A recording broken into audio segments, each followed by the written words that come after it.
On a day like this, it's hard to imagine storms savage enough to rip off the railway track. But after £35 million and 300 people working day and night, the Dawlish line reopened with one special passenger. The Prime Minister was keen to join the celebrations and give a personal thank you.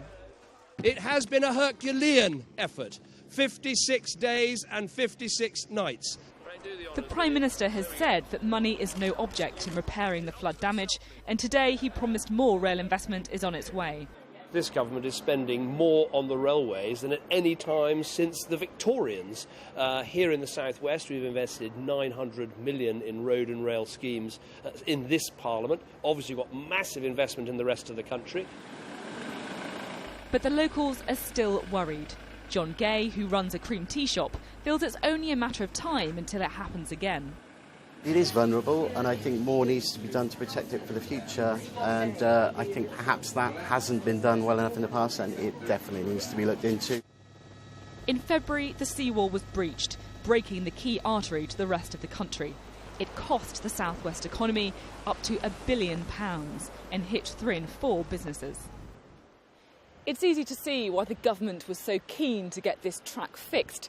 The image of it dangling into the sea really became a symbol for some people of the government's flat-footed response over the floods. But if it's to be more than just a sticking plaster, they do need to look at some other alternatives. So what are the options? One of the most talked about is reopening the route north of Dartmoor, which was closed in the 1960s and costing up to £700 million. Another option could be reopening an old single-track passenger route along the Tyne Valley to Exeter. And 3 potential routes from Newton Abbot are being considered. All the options would require extensive tunnelling. Mark Carney, the boss of Network Rail's Orange Army, clearly favours a new line. We're going to look at all the options, and we'll cost them and look at the pros and cons of them, and we'll make recommendations to government, and then they will decide whether or not that's the right thing to do.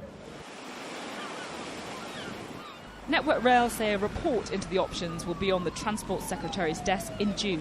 They know the sea can only be held back for so long. Sophie Ridge, Sky News in Dawlish.